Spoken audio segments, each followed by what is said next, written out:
Muy buenas a todos chicos y chicas y bienvenidos al podcast de AudioFit. Soy Víctor Reyes y soy el creador de fitnessreal.es. Si esta es la primera vez que te conectas a este podcast, bienvenido, muchas gracias por hacerlo. Te recuerdo que este es un podcast semanal, con lo que cada lunes tendrás un nuevo episodio disponible para ti. También decirte que en la descripción de este podcast tendrás todos los links a nuestras redes sociales para que puedas seguirnos, así como un par de sitios para suscribirte y que no te pierdas ningún episodio futuro. Dicho esto, vamos a ello. Muy buenas a todos chicos y chicas, bienvenidos a AudioFit. Y hoy tengo un podcast increíble porque voy a entrevistar a uno de los grandes referentes en la nutrición hispanohablante, Marcos Vázquez de Fitness Revolucionario. Marcos, muchísimas gracias por estar aquí conmigo. Placer. Gracias a ti por invitarme, Víctor. Un placer estar aquí contigo y con la gente de AudioFit. No, me has hecho tú 2 entrevistas a mí, solo faltaría que no te hiciera yo una a ti, ¿sabes? Exacto, así que dentro de unos meses me hace la segunda para estar igualados. Exacto. Oye, Marcos, siempre me gusta empezar los podcasts pidiéndole al invitado que se presente a sí mismo con sus propias palabras, que seguro que te presentas mucho mejor tú que yo a ti. Bueno, pues de manera muy resumida, me cuesta todas las presentaciones, pero soy Marcos Vázquez, creador de Fitness Revolucionario, un apasionado, casi obseso con aprender sobre salud y fitness y divulgar lo que aprendo a través del blog, de mi podcast, y como dices, estuviste también hace poco por ahí, para que la gente vaya y escuche la entrevista, aquí metiéndote ya publicidad.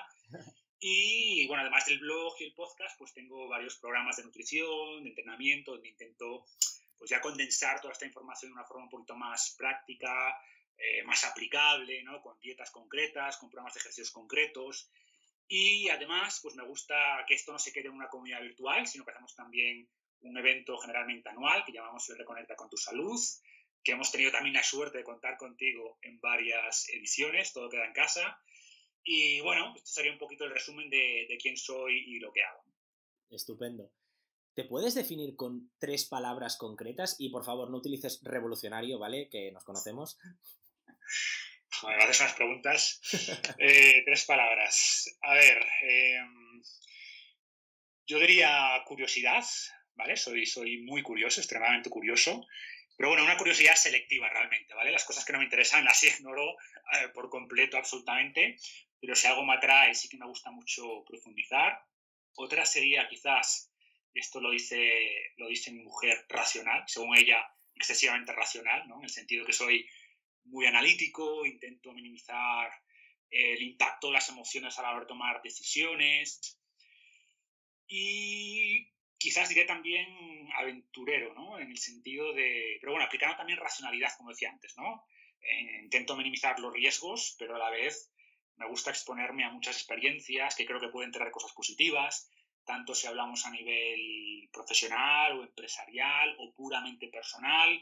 He vivido en varios países, he dado la vuelta al mundo, he lanzado un montón de proyectos, muchos en el ámbito de salud y otros muchos no. Y creo que todas estas aventuras, entre comillas, pues han enriquecido mi vida en muchos sentidos, ¿no? Así que intento mantener también un poco ese espíritu aventurero. Bueno, no está mal, ¿eh? Dar la vuelta al mundo, todo esto tiene un bagaje importante. Te debe haber cambiado mucha la perspectiva de tu vida, ¿no? En varios casos. Mucho. Yo, ante todo luego hablaremos del tema si quieres, pero veo muchísimos dogmatismos, nacionalismos, polarización, y creo que mucho de eso se cura viajando, ¿no? Viajar es una buena receta para evitar todo eso. Oye, he tenido el placer de hablar contigo más allá del fitness y sé que inicialmente no empezaste por el fitness. Te dedicabas a otras cosas. Me gustaría que explicaras un poquito esa parte y luego de por qué te empiezas a dedicar a divulgar sobre fitness, o sea, ¿de dónde sale Fitness Revolucionario en sí? Sí, a mí la salud me gustó siempre mucho. Yo tuve problemas de salud de pequeño, sobre todo relacionados con el asma, problemas de respiración. Y como dices, mi carrera profesional no estaba ligada al ámbito de salud directamente. Era como siempre una pasión paralela, ¿no? Y Fitness Revolucionario empezó realmente como un proyecto personal. Yo siempre digo que mucho antes de Fitness Revolucionario, varios años antes de empezar con el blog, pues al final fue un cambio en mí mismo. Yo siempre cuento la historia de que me costaba mucho ganar masa muscular, era muy excesivamente delgado, no terminaba de curar mis problemas de asma, etc.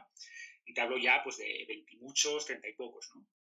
Y una vez en un museo, pues que me vino así como una inspiración divina veías esos cuerpos de las figuras clásicas de Grecia, Roma, decía, ¿y esta gente? Yo, ¿cómo hacía? Sin suplementos, sin máquinas de gimnasio, y estaban como estos cuerpos, ¿no? Con abdominales marcados.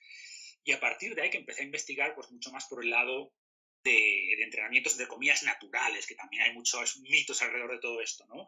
Pero empecé a investigar sobre pues, cómo entrenaban desde, obviamente, deportistas de élite, a cuerpos especiales, a los Navy SEALs, a los antiguos guerreros griegos y romanos, etcétera, y te das cuenta que utilizaban un enfoque mucho menos minimalista, desde luego no utilizaban las modernas máquinas de gimnasio, y esto fue un poco como mi primer cambio de enfoque, ¿no? Y a partir de esto y de tener muchos mejores resultados, utilicé el mismo prisma evolutivo, como yo digo, para ver, por ejemplo, la alimentación. Oye, ¿será que esto de los lácteos descremados o desnatados, o esto de tirar las yemas del huevo y comer cereales y pan en todas las comidas, ¿será que no tiene mucho sentido si vemos cómo comíamos antes? Y a partir de ahí, pues que llegué un poco al mundo paleo, que luego si quieres también hablamos un poquito de esto, y después empecé a aplicar este prisma evolutivo de nuevo a un montón de otras cosas que vemos que no están bien en el mundo de la salud, y vi resultados muy buenos, ¿vale? Primero en mí y luego con mi grupito físico, ¿no? Tenía una comunidad física antes realmente que la comunidad virtual que es hoy Fitness Revolucionario. Veía que la gente que seguía un poco mis pautas, los que no pensaban que estaba loco, ¿no? Pues tenían también muy buenos resultados, y fueron ellos en realidad los que me decían, oye, esto que yo quiero contárselo a mi madre y a mi hermano, a mi grupo de no sé qué, pero ¿por qué no escribes en un blog o creas una página para hablar de estas cosas? Y eso fue realmente, ¿no? Como yo digo, Fitness Revolucionario nació casi por reclamo popular, y a partir de eso, que tenía ya una casa en internet, que me acuerdo al principio ni siquiera tenía dominio, era fitnessrevolucionario.wordpress.com, pues que me empezó a llegar gente y más gente y más gente, y gente que decía, hostia, pues esto me ha funcionado, tiene mucho sentido, y ese fue un poco el origen, ¿no? Fue un proyecto, como digo, personal, que después pues ya se convirtió realmente en mi actividad principal, ¿no? Así que ha sido un viaje, una aventura, como decíamos antes, interesante. Sí, has dicho una cosa muy interesante, que es que la gente que no creía que estaba loco. Tú empezaste a divulgar sobre este tema más evolutivo, ahora hablaremos un poquito más de esto, pero empezaste a divulgar sobre este tema hace muchos años, no hace 2 o 3. Y puedes decirme, bueno, seguro, puedes asegurarme de que divulgar sobre estos temas hace años era muchísimo más complicado y te tomaban mucho menos en serio que a día de hoy, que está mucho más, como si dijéramos, es más mainstream todo esto. Claro, o sea, sigue siendo raro hoy, ¿no? Pero no te sientes tan solo, en el sentido de que yo hablaba de que los huevos no son malos, de que los ayunos intermitentes son buenos, que no hay que comer 6 veces al día, que los lácteos mejor con toda su grasa, porque si no las vacas ya darían leche desnatada o las mujeres darían leche desnatada. Yo esto lo hablaba hace muchos años, y claro, de aquella, decir que no hay que comer 6 veces al día, que puedes hacer ayunos intermitentes sin morirte, que las yemas del huevo son buenas, etcétera, sacrilegios, ¿no?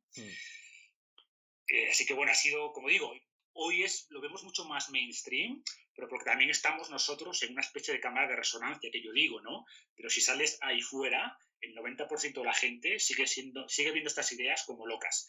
Ojo, antes era el 99%, hemos avanzado, hemos pasado del 99 al 90%, pero las dietas del cajón, de hecho yo acabo de publicar una en Facebook, pues siguen ahí, ¿no? En el sentido de, y además es una dieta de cajón que me contaba la persona a la que se la pusieron, me contaba la historia. Mira, esto me lo puso un médico, me ponía 5 comidas al día. Le dije, oye, pero esto es un poco igual, ¿puedo hacer 3? No, tiene que ser 5, porque si no, te baja el azúcar, no sé qué. Pan en todas las comidas, desayuno galletas María o pan Bimbo, a media mañana el zumo natural o de Brick, y esto lo estamos viendo hoy, ¿no? Muchos años después, por lo que te digo, que seguimos siendo una minoría, desde luego mucho más de los que éramos hace 7, 8 años, pero seguimos siendo una minoría. De hecho, esto de la dieta de cajón me hace gracia, porque justo ayer una ex clienta me mandó por WhatsApp la dieta que le han dado a su padre para bajar el colesterol. Es una dieta para un señor, una dieta de 1200 calorías, que por la mañana pues las 4 galletitas María, la leche descremada, media mañana pues la loncha de jamón. Entonces, y esto te lo está dando personas que, bueno, curiosamente eso que podríamos también hablar largo y tendido, ¿no? Del médico que da recomendaciones nutricionales cuando hay unos profesionales de esto, que todavía hay la concepción de que el médico es la persona que sabe de todo más que nadie, ¿no? Claro, claro, que es esto. Imagínate, yo hace 8 años, por ejemplo, el otro día me preguntaba, oye, ¿por qué empezaste? Está muy bien esto que tú haces de poner evidencias científicas, de todo y tal. Yo al principio no lo hacía. ¿Por qué empecé a hacerlo? Porque la gente, a ver, mucha gente se aceptaba probar y tenía buenos resultados, pero la mayoría de las personas no. Era como está hoy de moda el fake news, ¿no? Esto es fake news, esto es una tontería. ¿Qué vas a saber tú más que el médico? ¿Sabes? Eso está muy de moda. ¿Qué vas a saber tú más que el médico? Y de ahí que dije, oye, pues vamos a empezar a respaldar, esto no me lo estoy inventando yo, más allá de ser coherente desde el punto de vista evolutivo, está respaldado en un montón de estudios de la máxima calidad, metaanálisis, etcétera, y a partir de eso, ¿vale? Para intentar dotar un poco estos planteamientos de un poco de seriedad científica, empecé a poner más estudios, ¿no? Pero a la gente da igual, ya puede ver 100 estudios, que si el médico te dice que comas galletas María, tú te las comes, ¿no? Porque ¿qué vas a saber tú más que el médico? A pesar de que, exacto, está unos profesionales, son los dietistas nutricionistas, que también podríamos hablar de lo que se enseña en la carrera, ¿no? de dietética, pero sin duda están mucho mejor preparados que los médicos no estudian nutrición. En algunas universidades hasta son optativas, o sea, no estudian realmente nutrición, y es un gran problema que la sanidad actual gira alrededor de pastillas y cirugías, ¿no? Y necesitaríamos tener dietistas y fisios y cosas que sabemos que mejoran mucho más la salud y son mucho más importantes para la salud que las pastillas o las cirugías, ¿no? Pero así está montado el sistema, Víctor. Sí, sí, y de hecho, esto que hablamos de los médicos no es para desprestigiar a los médicos. O sea, he conocido a muchos médicos que han dicho, nosotros tenemos unas serias limitaciones en nuestros conocimientos, gente que es capaz de reconocer que su campo de experiencia no es la nutrición. Pero es que voy más allá, ¿eh? Yo me he encontrado a personas que tú le intentas debatir una cosa que todo el mundo sabe de lo de la nutrición mainstream, ¿no? De todo el mundo lo sabe, les discutes algo y te dicen, pero es esto, no tienes ni idea porque todos los nutricionistas te están diciendo esto. Y dices, todos los nutricionistas que han estudiado esto. No es porque sea verdad, es porque lo que han recibido está sesgado. Claro, es un problema de raíz, no estamos culpando a las personas, culpamos a un modelo. Un modelo que al final la gente, pues también pues hay una gran titulitis en este país y por tanto la gente no estudia en general para adquirir conocimiento, estudia para poner un título en la pared, ¿no? Por desgracia. Y si tú eres un dietista, y esto es aplicable en realidad a cualquier carrera, que te limitas a tener tu título y a partir de ahí te dejas de actualizar, te vas a quedar atrás, ¿no? Y en el caso de algo que avanza tan rápido como es la nutrición, o sea, la salud en general, pero es cierto que la ciencia de la nutrición es muy joven, ¿no? Y cada año están saliendo nuevos estudios, nuevas revisiones, y si no estás un poco al tanto de esto, ya te quedas atrás y de nuevo, esa dieta que tú mencionabas antes de las 1.300 calorías es la misma que se estaba dando en el año 95, es que la misma, copiada tal cual, ¿no? Y es triste, pero es así. Bueno, poco a poco yo creo que estamos haciendo un buen trabajo y poco a poco se están cambiando las cosas, ¿eh? O sea, que yo estoy viendo, hay días en los días que los veo más negros, sí que pienso, hostia, lo que estamos haciendo, tío, no estamos haciendo nada, estamos intentando vaciar el mar con un vaso de agua. Pero los días buenos, realmente, yo estoy empezando a notar cambios, gente de a pie que te viene y te dice, no, esto no es así, y está diciendo cosas, o sea, que estamos divulgando nosotros, y es muy, muy, muy reconfortante ver este cambio. Sin duda, o sea, yo creo que como todo, ¿no? Por un lado es frustrante que sea una velocidad glacial, o sea, es muy, muy lento, pero como decíamos antes, si yo miro hace 6 años, ¿vale? Y lo que hay ahora, cuando ves ya artículos que hablan sobre este tipo de cosas, que si las grasas no son el demonio, que si el ayuno intermitente no es tan malo, etcétera, que si no hay problema en comer más de 2 huevos a la semana. Hace 3 años que la Asociación Americana del Corazón eliminó directamente la limitación de los famosos 300 miligramos de colesterol al día. O sea, hay motivos para la esperanza, ¿no? Desde luego. Entonces, seguimos siendo minoría, pero estamos llegando a mucha más gente que la que llegábamos hace 5 o 6 años solo. Entonces, de nuevo, claroscuros, ¿no? Las cosas tardan en cambiar y cuanto más institucionalizadas estén, más tarde. Por eso creo que el último sitio donde vamos a llegar son esas consultas médicas en la seguridad social, pero vamos paso a paso. Y al final aquí muchos granitos de arena, pues al final hacen una playa, ¿no? Desde luego.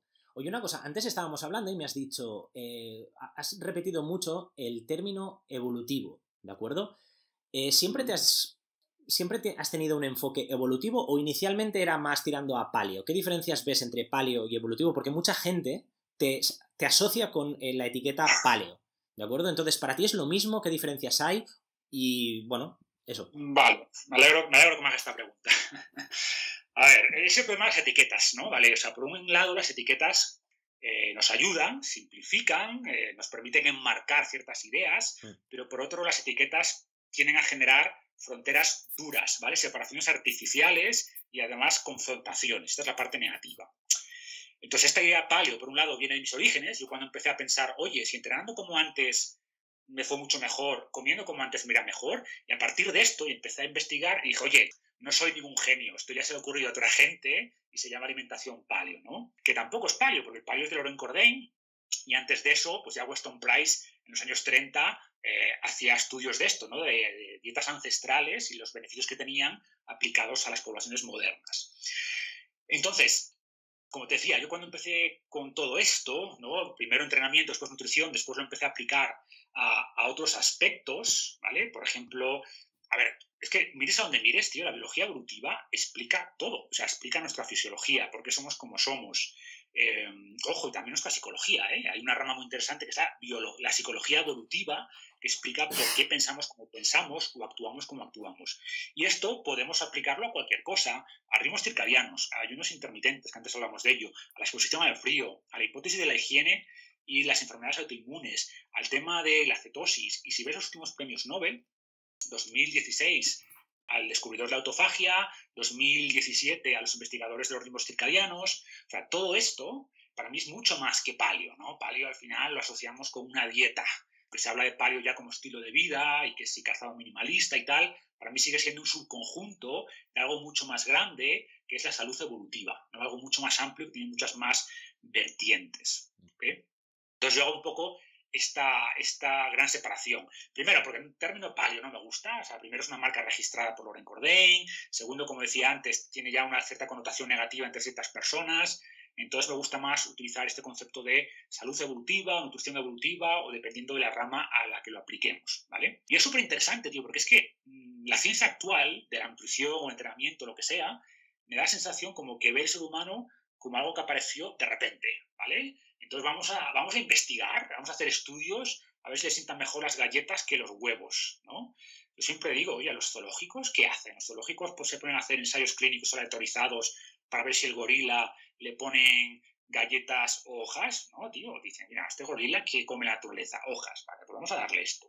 Y el león que come carne, vamos a darle carne. Vamos a hacer aquí un estudio de 5 años a ver si vamos a reemplazar la carne por, no sé, por tostadas de soja, ¿sabes? Entonces, yo creo que si hubiéramos usado esta visión evolutiva, y de nuevo, no paleo, pero el término paleo, por lo que te digo, no me gusta demasiado, pues seguramente no hubiéramos cometido muchos de los grandes errores que decíamos antes, ¿no? Seguramente no hubiéramos pensado nunca que hay que comer 6 veces al día, nunca hubiéramos pensado que si te saltas el desayuno, tu cuerpo se come el músculo porque no está capacitado de soportar 12 horas sin comida, no hubiéramos pensado seguramente que las grasas son malas. Ojo, o también tampoco hubiéramos pensado que los carbohidratos son el demonio, ¿vale? Porque un poco paleo se asocia también a esto, a muy low carb, a miedo a los carbohidratos. Y oye, que tenemos sociedades ancestrales que comían bastante carbohidrato y no tenían obesidad, ni diabetes, ni nada, ¿no? A ver, que los carbohidratos que comían no eran galletas María ni bollería, pero a lo que voy es que todo este concepto de biología evolutiva, medicina darwiniana, como quieras llamar, nos ayudan para entender un montón de cosas y darnos cuenta de las incoherencias evolutivas que nos rodean. Porque al final, si queremos buscar un culpable de la obesidad, enfermedades crónicas, porque nos encanta esto de buscar un culpable. Durante 40 años fueron las grasas, hoy es el azúcar, ¿no?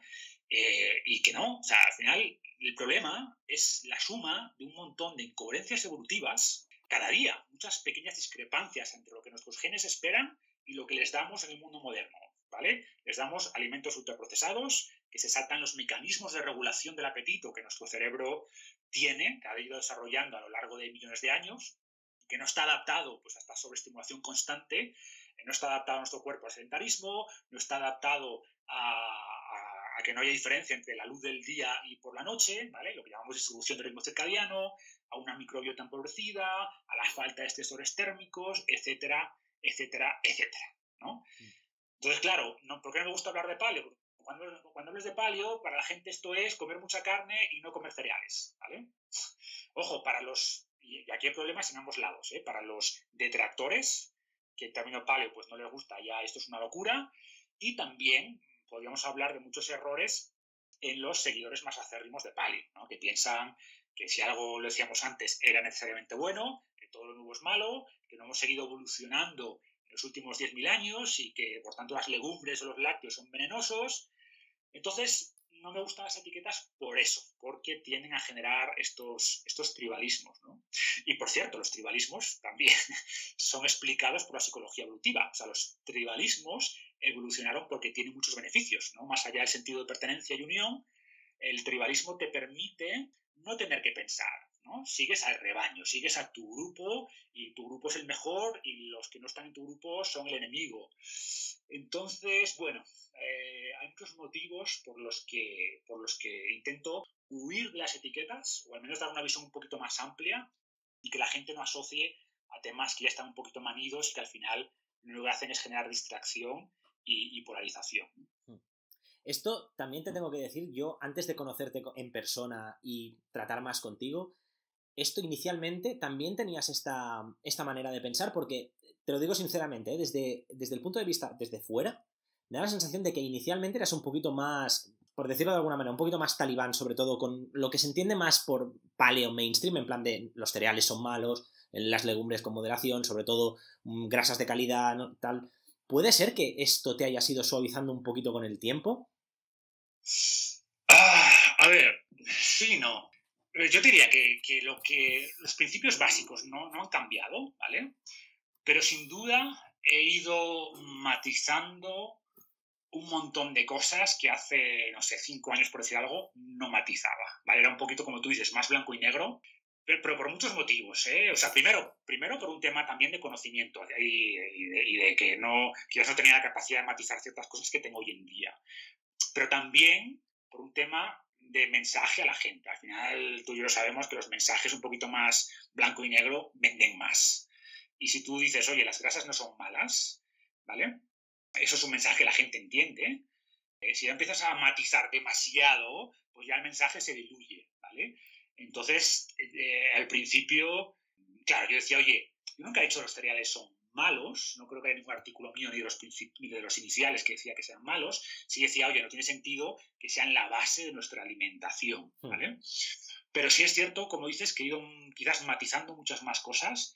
Dicen que la inteligencia es la capacidad de, pues eso, de ir adquiriendo diferencias más finas, ¿no? Entonces he ido matizando muchas cositas. O lo mismo con las máquinas, ¿no? Y al principio la gente ya es muy talibán con las máquinas y tal, porque claro, mi mensaje es, oye, no entrenes en máquinas, nunca. Porque las máquinas, pues oye, no activan la estabilización del core, te ponen en situaciones que no son reales, que son poco funcionales, no mejoran tu capacidad de dirigir la fuerza porque lo hace la máquina.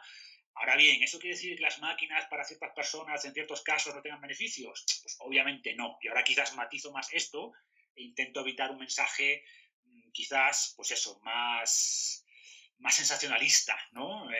Pero es difícil, o sea, es difícil porque también, ¿sabes qué pasa? Que cuando tú lo sabes bien, cuando divulgas, claro, no puedes un artículo ponerte a matizar todo, ¿no? Y entonces la gente te ataca. Es que en mi caso eso no es así, estás equivocado.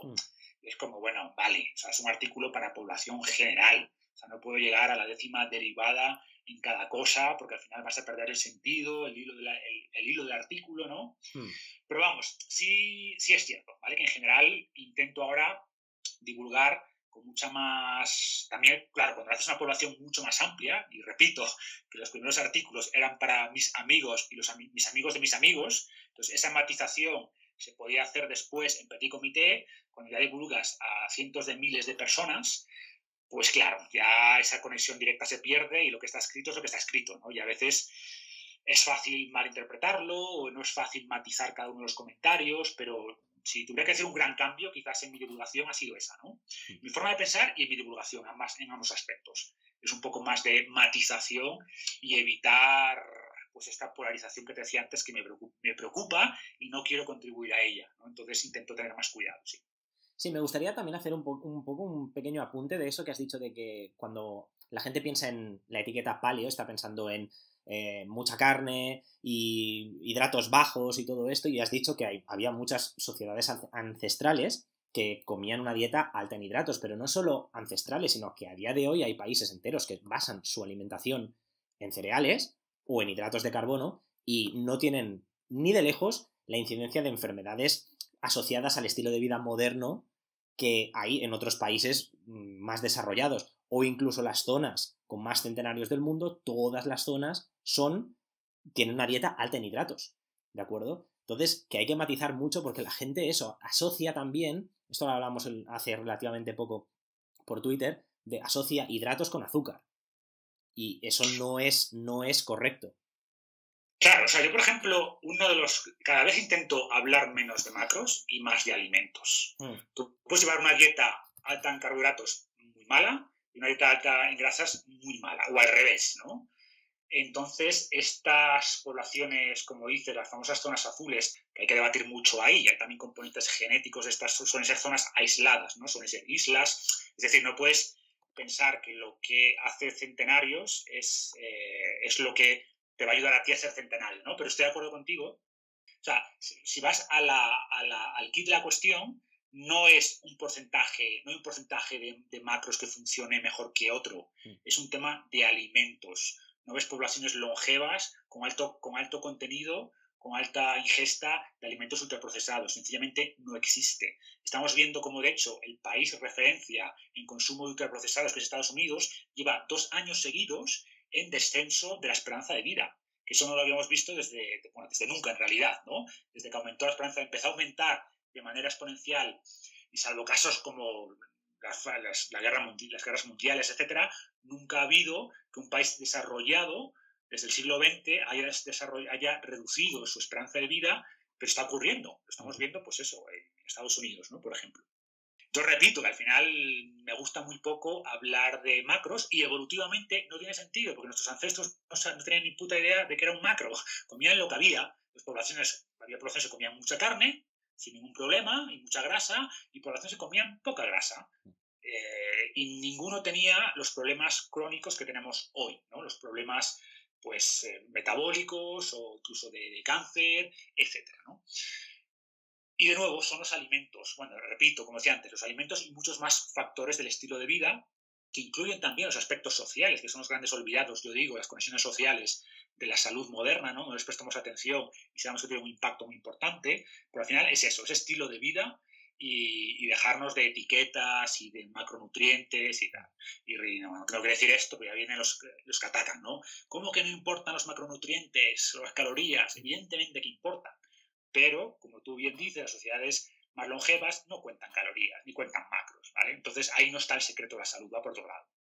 Mira, hablando de salud, que aparte de hablar mucho en términos de evolución y de salud evolutiva, todo esto, hablas mucho de salud. ¿Qué es para ti la salud? Bueno, es difícil de explicar. Desde luego la salud diría que es mucho más que la ausencia de enfermedad, ¿no? Porque esto es, que la explicación actual se limita a esto. Es como hay 2 estados que puedes estar, o sano o enfermo, y si no estás enfermo estás sano, y esto no es así, ¿no? Es absolutamente erróneo, es completamente erróneo, es como la ausencia de tristeza es felicidad, ¿no? Exactamente, ¿no? Entonces para mí salud es mucho más, salud implica, pues oye, tener energía para hacer las cosas que quieres hacer, implica también los aspectos mentales, o sea, si estás deprimido o tienes un exceso de negatividad o incapacidad para ver el mundo de una manera un poquito, ver la realidad de las cosas, pues no estás sano, ¿no? Entonces, para mí incluye, como digo, muchas dimensiones, incluye ese aspecto social que te decía antes, de la calidad de las relaciones sociales, es un cúmulo de circunstancias y al final es eso, no es mucho más que ausencia de enfermedad. Aprovecho esta pequeña pausa para recordarte que si te gusta el proyecto de AudioFit, estos podcasts y los audiocursos que estamos haciendo y quieres ayudarnos a llegar a más gente, no te olvides de dejarnos un me gusta y sobre todo compartirlo en tus redes sociales con todos tus conocidos. Dicho esto, seguimos con la entrevista.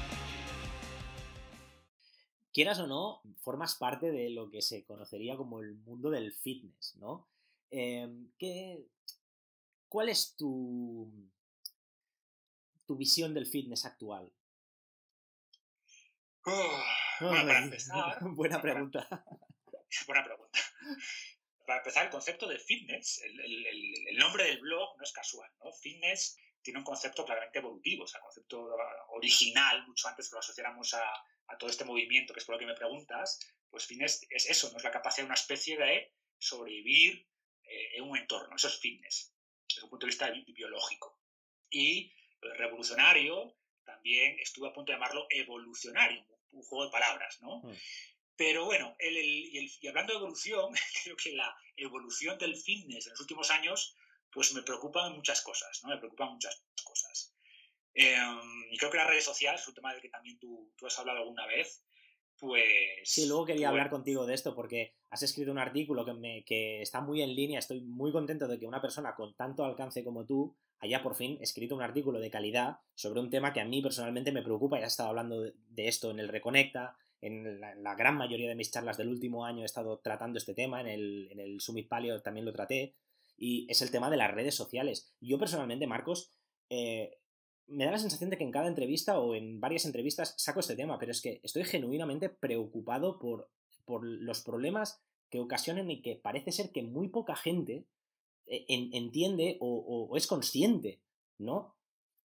Totalmente. De hecho, ese artículo, aunque suene, hay trolls y haters en todas partes, hay gente que me ha escrito, tú no tienes ni puta idea de tecnología, no entiendes la tecnología, lo buena que es. Y es como, tío, la tecnología es una herramienta, la puedes usar bien, la puedes usar mal, ¿no? Exacto. Y de hecho yo en el artículo lo enfoqué desde la perspectiva, no me metí mucho en el mundo del fitness, le di una perspectiva un poquito más amplia en lo que está haciendo nuestro cerebro en general, ¿no? Y sobre todo a los más niños, o sea, los niños que están creciendo ahora con una tablet en las manos, estamos haciendo un experimento social con ellos. No sabemos realmente eso qué impacto puede tener dentro de 20 o 30 años, ¿no? Pero si vamos al mundo del fitness, que es quizás donde tú más has hablado del tema muy bien, por cierto, pues creo que hay un grupo de influencers, que no vamos a dar nombres, pero y están por todas partes, no terminaríamos la charla si nos pusiéramos a dar nombre, porque están dando una visión muy distorsionada de todo esto, ¿no? O sea, aparte de difundir un montón de mitos, ¿vale? Que pueden ser directamente dañinos, pues al final se dedican a promocionar un montón de productos que no tienen ningún sentido, que lo hacen básicamente por llevarse un dinero, intentando como atribuir su estado físico a esos suplementos o productos o lo que sea, y mucha gente pica, ¿no? Porque, ojo, también es naturaleza humana, de nuevo, biología evolutiva, buscamos gastar poca energía. Si me ofrecen un atajo, si me ofrecen una pastilla, pues te la compro, ¿sabes? Si uno me ofrece una pastilla y otro me ofrece tener que ir al gimnasio, si una dieta, coño, pues voy por la pastilla, ¿no? Entonces, buscamos la solución fácil. Entonces se junta el hambre con las ganas de comer y aunque como decíamos antes, creo que las redes, como todo, o sea, las redes sociales no son ni buenas ni malas, depende de cómo se usen, ¿no? Y también creo que mucha gente las está usando muy bien y nos permiten llegar a mucha más gente que no llegábamos antes, pero como digo, si tú miras en general, ¿no? Y no quiero generalizar porque hay gente que tiene muchísimos seguidores que lo hace muy bien, pero quizás las cuentas que tienen millones de seguidores, muchos de ellos son más del grupo primero, ¿no? Donde miras el Instagram y hay mucho culo, escotes, abdominales y tal, ¿no?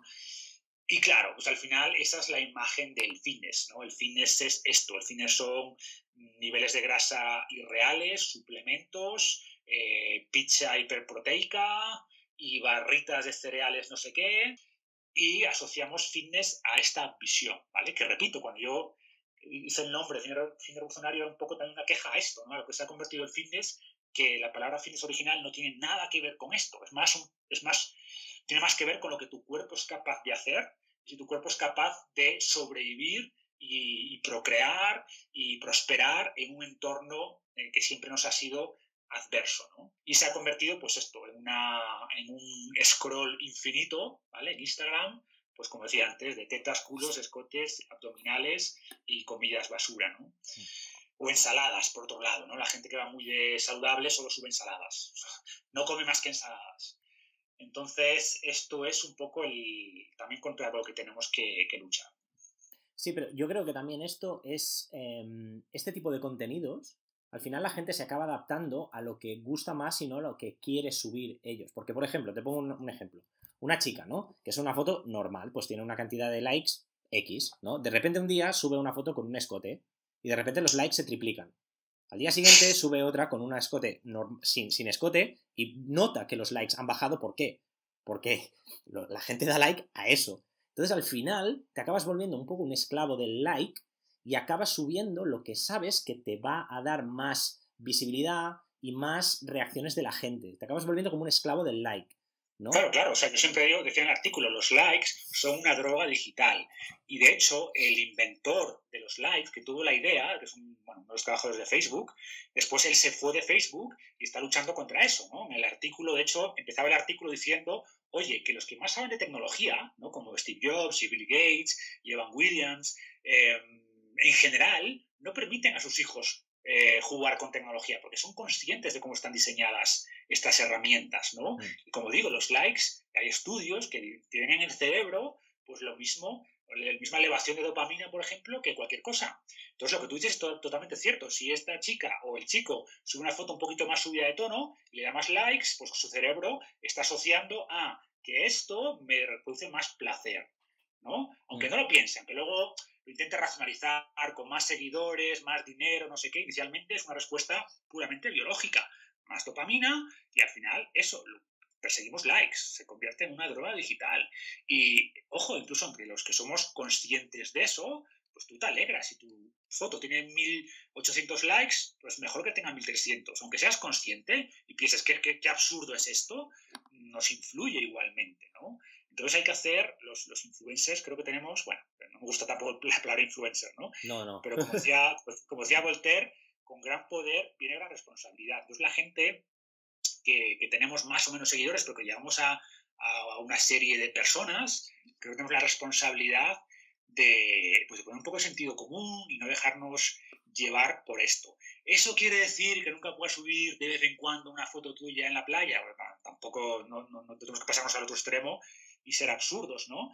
Pero desde luego que si tu baza principal frente a tu audiencia es eso, es tu escote o tus abdominales, pues mal vamos, ¿no?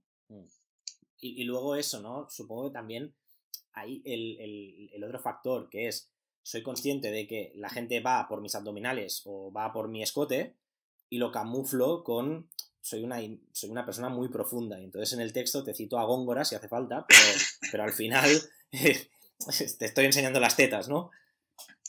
Es curioso, en el fondo. Es que el mundo de las redes sociales... Mira al horizonte y hago una reflexión sobre Séneca. Exacto.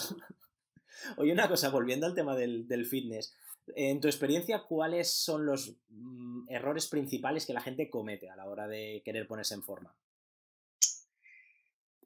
Pues un montón de cosas, ¿no? A ver, como decíamos antes, por seguir con la charla de que cada vez intento hacer más énfasis en esto, sigo viendo un excesivo énfasis en calorías y macros y hay gente que deja de lado los alimentos, ¿vale? Y repito, por supuesto que las calorías y los macros importan, pero si una parte importante de tu dieta se basa en productos que vienen en cajas, seguramente lo estás haciendo mal, ¿vale? Y después mucho miedo irracional, que creo que tú lo mencionabas también en su última charla, ¿no? En el podcast. Decía, la gente tiene miedo a todo. Y es cierto, o sea, la gente se come 10 galletas María al día sin miramientos, pero luego, cuidado con la yema del huevo. Más de 2 a la semana, pero estás loco. Tienen miedo al queso curado, miedo a los frutos secos. Ojo, como decíamos antes, miedo a los carbohidratos, miedo a la fruta porque tiene azúcar, miedo a las patatas porque tiene alto índice glucémico. Entonces, yo creo que esto es un problema, ¿no? ¿Cómo solucionar esto? Primero, comida real, ¿vale? O sea, basar la alimentación en productos industriales o procesados de comida real. Esto para mí es lo principal. Después, si hablamos ya de macros, por ejemplo, pues también encontramos gente que tiene miedo a la proteína, que si le dices que coman más de 1 gramo por kilo, pues creen que les va a explotar el hígado, y al revés, gente que si cree que no come 3 gramos por kilo de proteína, o que si no se meten 40 gramos cada 3 horas, que no van a crecer, ¿vale? ¿Qué más? La locura de la suplementación, ¿vale? Que sin duda hay suplementos que son útiles, pero, coño, es que hay gente que gasta más dinero en suplementación que en comida, ¿no? Y esto no puede ser. Y después, a nivel de entrenamiento, pues como decíamos antes, veo un excesivo énfasis en la estética, en cómo se ve tu cuerpo y no en lo que tu cuerpo puede hacer. Y repito, que no digo que la estética no sea importante, lo es, evolutivamente hablando, quien no se preocupase un poco de su estética, pues igual tampoco procreaba, ¿no? Pero no puede ser lo único, no puedes dejar de lado todo lo demás, ¿no? Entonces, para buscar esa estética, pues hay un exceso de aislamiento muscular, falta de programación en general, muchas rutinas de 4x10 en máquinas de gimnasio, rutinas Wader que gente no entiende por qué está haciendo eso y en qué momento lo está haciendo. En fin, bueno, y por último, que también creo que es importante y que se le presta poca atención, es la recuperación, ¿vale? Sigue un poco imperando esta mentalidad de que más es mejor, que si me machaco 3 horas en el gimnasio me va a ir mejor que si dedico 1 hora bien entrenada de manera intensa y concentrada y ya está, y después me voy temprano a casa para dormir 1 hora más. Seguimos un poco esta mentalidad, ¿no? De que hay que reventarse cada día. Entonces veo un montón de errores, la verdad. Podríamos profundizar en cualquiera de ellos, pero se siguen repitiendo un poco pues estas formas equivocadas de acercarse un poco a este mundo. Sí, también noto que hay un error bastante importante que últimamente estoy viendo, es que la gente que es más de nutrición se suele centrar mucho en su parte y siempre la nutrición es más importante. Luego los del entrenamiento, el entrenamiento es más importante y todo el mundo suda del descanso. Y realmente es las 3 cosas, es una silla que se aguanta por 3 patas. Entonces, mucha gente, es lo que decías ahora, no tiene conciencia del control del descanso, el estrés, la recuperación, todo esto es como que no existe, ¿sabes? Y se centran o en entrenamiento y entonces pasan bastante de la nutrición, o se centran mucho en nutrición y van a medio gas al gimnasio, ¿no? Y esto yo creo que es uno de los problemas más grandes y que más gente cae. Sí, estoy de acuerdo. Esa analogía del taburete con 3 patas es muy buena, ¿no? Al final, ¿qué es lo más importante? Pues todo. Si te falla cualquier pata, te vas a caer, ¿no? Y lo podríamos debatir. Evidentemente, una persona obesa, pues solo si no cambia la dieta, se puede matar a ejercicio que no va a tener resultados, porque en primer lugar es incapaz de generar su gasto calórico, ¿no? O si tú quieres ganar volumen y músculo, pues si no entrenas ya puedes hacer la dieta de volumen que más te guste, que lo único que vas a hacer es ponerte en plan cerdo, ¿no?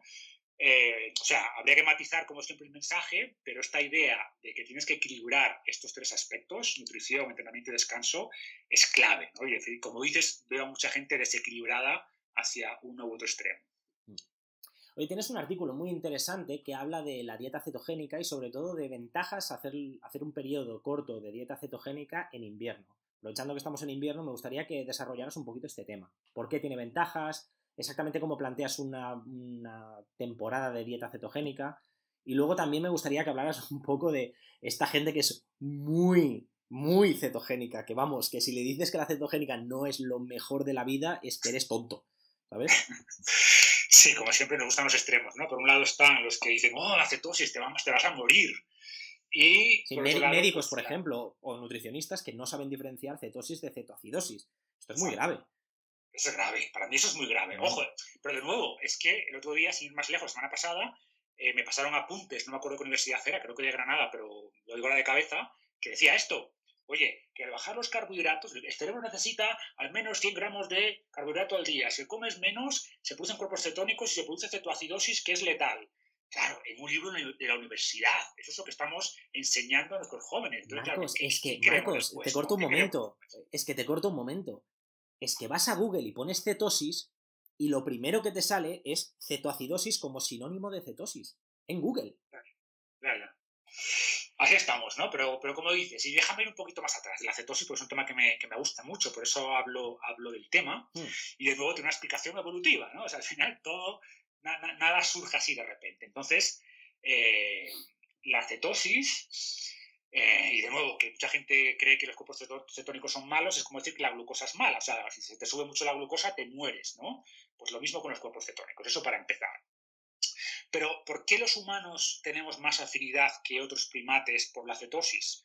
Pues porque nuestro cerebro es mucho más grande, ¿vale? Tenemos además mucho menos músculo, ¿vale? O sea, podemos ganar a un chimpancé al ajedrez, pero una pelea te da una paliza que te mueres, ¿vale? Nuestro cerebro consume un 20% de nuestra energía total y además no puede quemar grasa, ¿vale? Porque los ácidos grasos no pueden cruzar la barrera hematoencefálica, también por un tema evolutivo, para evitar infecciones que pudieran pasar bacterias o virus y dañar nuestro cerebro, que si te daña el cerebro estás muerto.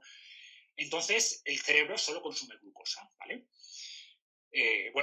o la creencia de que solo consume glucosa en situaciones normales. Pero si esto fuera cierto, estrictamente hablando, que solo pudiera consumir glucosa, nos hubiéramos muerto hace mucho tiempo, porque nuestro cuerpo almacena poca glucosa. Hablamos de 1.500, 2.000 calorías entre el hígado y los músculos, ¿vale? O sea, nos da para sobrevivir un día.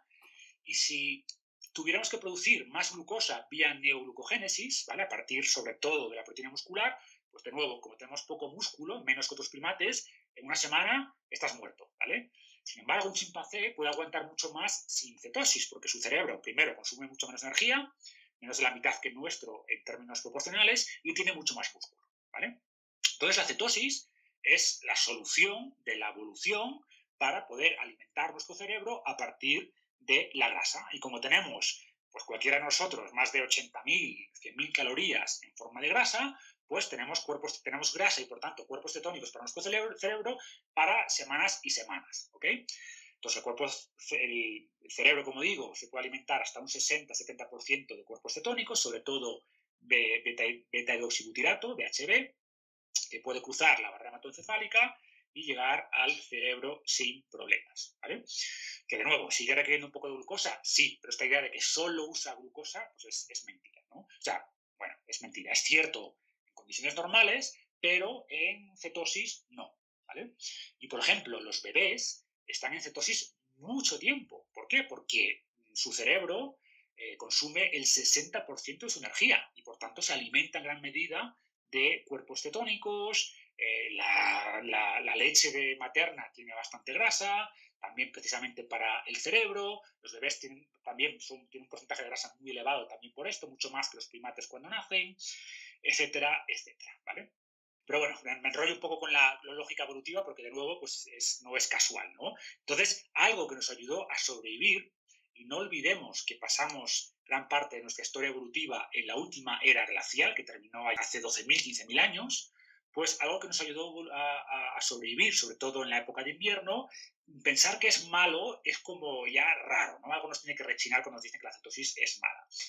Y de hecho, pues tenemos un montón de estudios que demuestran que la cetosis puede tener muchos beneficios para la salud, ¿no? A mí el que más me interesa, o el motivo principal por el que yo lo hago, es por lo que llamamos flexibilidad metabólica. O sea, no hay ninguna especie, ¿vale? O tribu que coma exactamente igual en verano que en invierno, ¿vale? Es lógico que la alimentación, sobre todo cuanto más nos alejábamos del trópico, cambiaba, ¿no?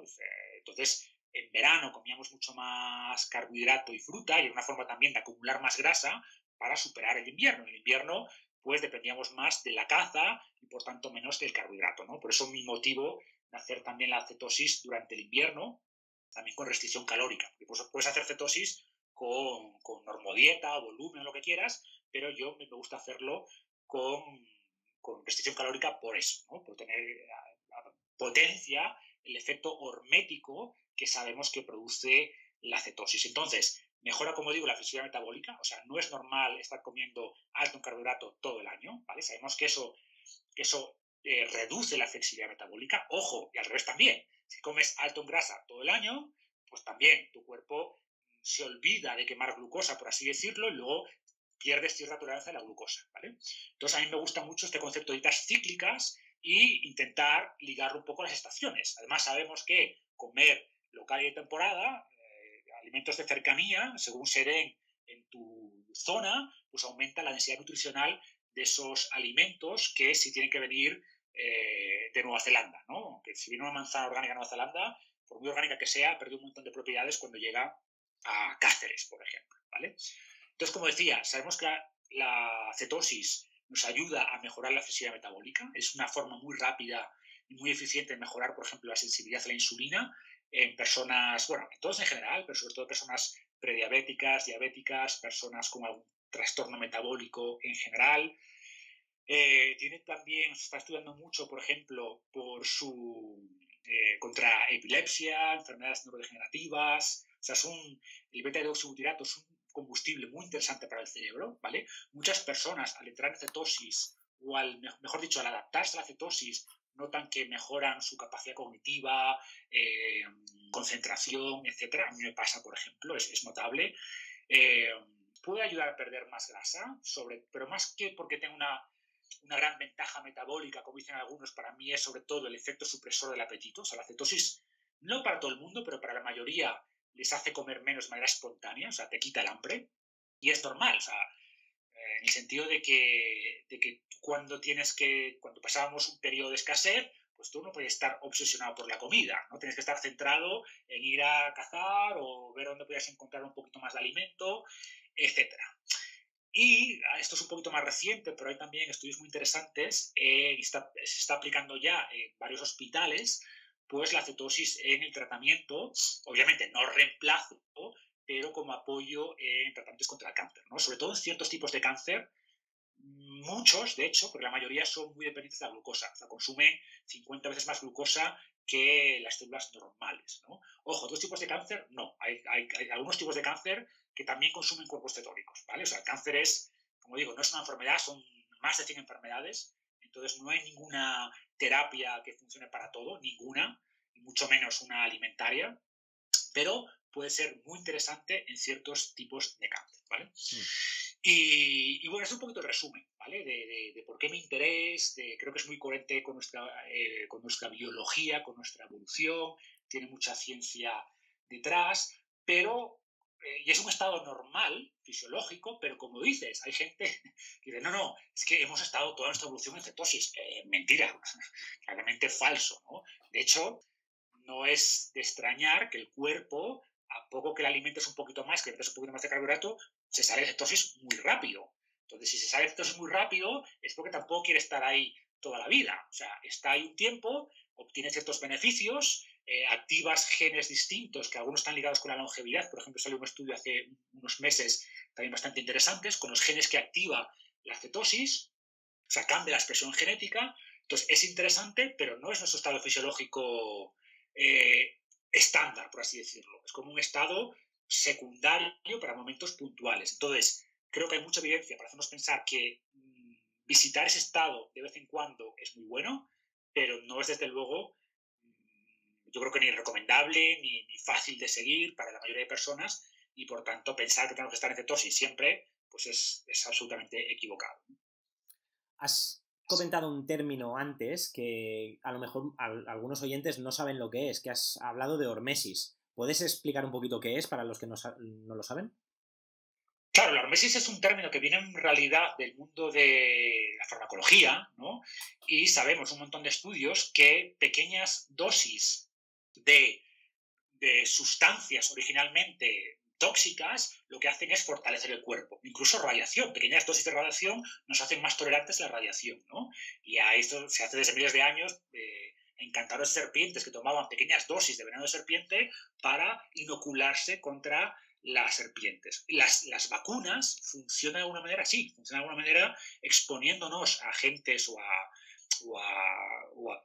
sustancias o a bacterias que nos dañan, pero esto hace que nuestro sistema inmune aprenda y se fortalezca, ¿no? Entonces la cetosis, parte de las vías por las que actúa son activando ciertos genes que generan esta hormesis, ¿no? Podemos hablar aquí desde sirtuinas, genes del FOX3, la famosa señalización MPK, la PGC1-alfa, por ejemplo. La cetosis aumenta la biogénesis mitocondrial. Entonces, muchos de estos beneficios, podemos decir que son horméticos, porque estamos exponiendo al cuerpo a un estresor. O sea, la cetosis se puede ver como un estresor, pero ese estrés puntual nos fortalece, que es la misma analogía que el ejercicio. O sea, el ejercicio te debilita. Tú si haces un entrenamiento pesado, cuando lo terminas, estás más débil que al principio. Y si te hiciera una prueba de sangre, veríamos cosas preocupantes, ¿no? Parámetros que están fuera de rango. Pero ¿qué hace tu cuerpo después? Pues se fortalece más a un nivel superior del que estaba antes, ¿no? Es decir, has aplicado una dosis hormética de ejercicio. Y como todo, si te machacas mucho en el gimnasio, puedes sobreentrenar y te debilitas y al final te enfermas, inhibes tu sistema inmune y por tanto hay que aplicar la dosis adecuada en todos los estresores, ¿no? Los ayunos intermitentes son buenos. Ahora bien, si haces un ayuno de 2 semanas, vas a terminar hecho una mierda, ¿no? Entonces, la hormesis es buena, pero la hormesis implica utilizarlo en la dosis adecuada. Y ojo, la dosis adecuada depende de la persona, que esto también es importante. De ahí la importancia de individualizar, ¿no? Lo que para unas personas es bueno. O sea, yo, por ejemplo, la gente me dice, ¿la vela intermitente es bueno? Sí, pero es un estresor. Si estás durmiendo 3 horas, comiendo mal, preocupado porque tu pareja está enferma, y dices, no es el momento de meter más estresores, no es el momento de meter ayuno intermitente, ni ponerte a entrenar como un loco, y es el momento de descansar, comer mejor, etcétera, ¿no? Es eso que llamamos la carga alostática. O sea, la carga alostática son al final el conjunto de estresores que tienes en tu vida, y recordemos que el cuerpo responde a todos los estresores de la misma manera, o sea, activa los mismos mecanismos de respuesta al estrés. Entonces tenemos que modular esa dosis hormética, por así decirlo, va a depender de la carga alostática total en tu vida. Para ti, ¿cuál es el mejor método para reducir el estrés? Tienes un artículo bastante interesante sobre meditación, pero ¿hay algunos otros que recomiendes? Pues, a ver, primero descanso, ¿vale? O sea, al final, muchas de las cosas que llamamos estrés son desequilibrios de neurotransmisores porque no estás durmiendo bien, ¿no? Entonces, lo que sabemos que funciona sobre el estrés, descansar suficiente, el ejercicio mejora el estrés, comer bien. Al final, los básicos son los básicos, ¿no? Más allá de cuidar los básicos, la meditación es una herramienta muy potente, o sea, a mí me funciona muy bien.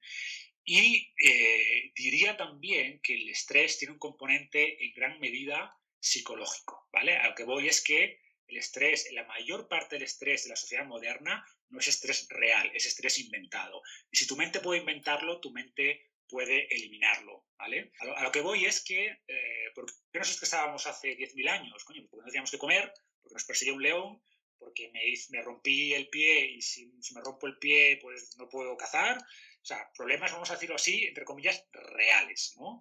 ¿Por qué nos preocupamos hoy en día? Repito, la mayor parte de veces hay preocupaciones y estresores reales hoy en día, ¿no? Pero la mayoría de estresores tienen que ver con que fulanito me hizo un comentario malo en el Facebook, volviendo a las redes sociales, a que mi jefe me echó la bronca porque no sé qué, a que tuve una pelea con la pareja, a que, ¿sabes? Son ese tipo de cosas las que generan más estrés en la sociedad moderna. Entonces, hay terapias más cognitivas o filosofías. Yo, por ejemplo, me gusta mucho el estoicismo, ¿no? Y de alguna manera ver los problemas diferente ayuda también a reducir el estrés. Entonces, más allá de los aspectos fisiológicos, ¿no? De, oye, descansa bien, come bien, hace ejercicio físico, que sabemos que esto reduce el estrés, pues la meditación, cambiar la forma en la que ves problemas, ayuda a reducir el estrés. De hecho, hay un estudio interesante, ¿no? Sabemos que el estrés tiene todos estos efectos, pero lo que decía el estrés es, oye, las personas que no veían el estrés como negativo, el estrés les afectaba menos. O sea, el estrés, en sentido de dormir poco, de tener trabajos muy estresantes y muy jodidos, si no lo veían como estresante, tenían menos problemas asociados al estrés. Es decir, que, como digo, la mayoría de las cosas del mundo moderno, los estresores modernos, son ficticios y, por tanto, si cambias cómo las ves, ayudan. Y por último, pues hay también algunos suplementos interesantes. A mí me gustan, por ejemplo, los adaptógenos tipo ashwagandha, rodiola rosea, ginseng, algunos tipos de ginseng, que también pueden ayudar a modular la respuesta del eje hipófisis, hipotálamo, hipófisis, adrenales, ¿no? Entonces, hay también sustancias que pueden ser interesantes, pero bueno, sería como último elemento, ¿no? En ese orden, te diría, como yo enfoco el tema del estrés. Marcos, llevamos casi una hora, o sea que vamos a ir finiquitando, pero con un par de preguntas últimas, ¿de acuerdo?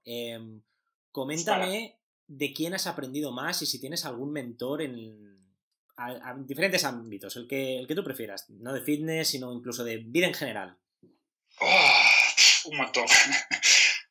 Como decía Newton, ¿no? Yo siempre digo que si he visto más lejos que algunos es porque me he sentado en hombros de gigantes.